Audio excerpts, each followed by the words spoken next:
I would say that since World War II, America has come to play more and more of a new kind of role in the world. It's inherited the imperial role that used to be played by the British and the French.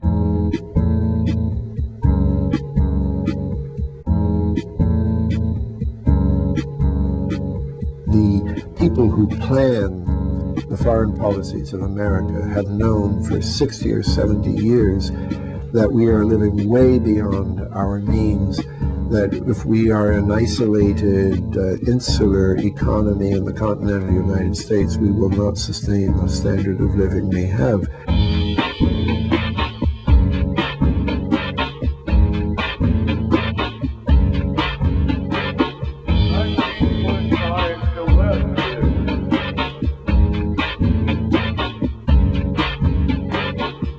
A war conspiracy, I do not mean that there's some kind of master war room where they're working out all the details. I mean that there are things going on that the newspapers don't write about, and the fact that certain aspects of our government are suppressed makes them even more powerful, because they're not controlled in the usual way by rational debate. They just happen.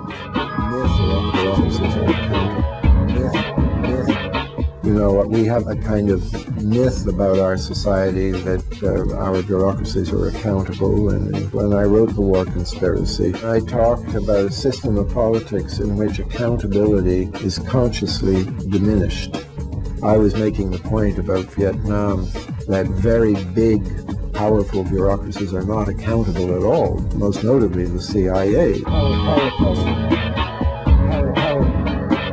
Parapolitics is something that is controlled, which is manipulated to get us into Vietnam. People know it's there, but they don't talk about it in political science classes. I know, because I used to take and teach those classes.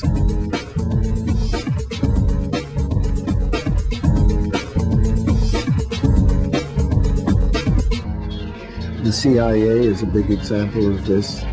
The CIA has not only been allied with the oil companies in the sense of placing their people with them, but a lot of descendants of oil families, a very common pattern is for sons to go into the CIA.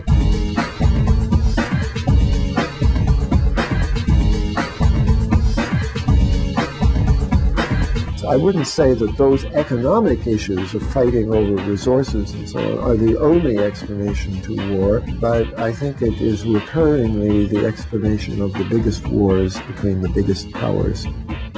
So what do you want to ask me?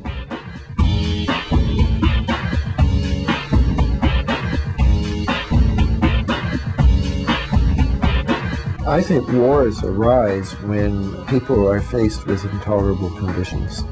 Sometimes it's economic, sometimes it may be ideological. You know, I mean, there are certain forms of Islam, for example, fighting right now where it's more cultural than an economic matter. But when you are living in a society based on injustice, there's like a time bomb ticking. I mean, someday you'll have to pay the price for that. It's not a stable, permanent sort of thing. And if we don't change our behavior, we're going to see more of that kind of war.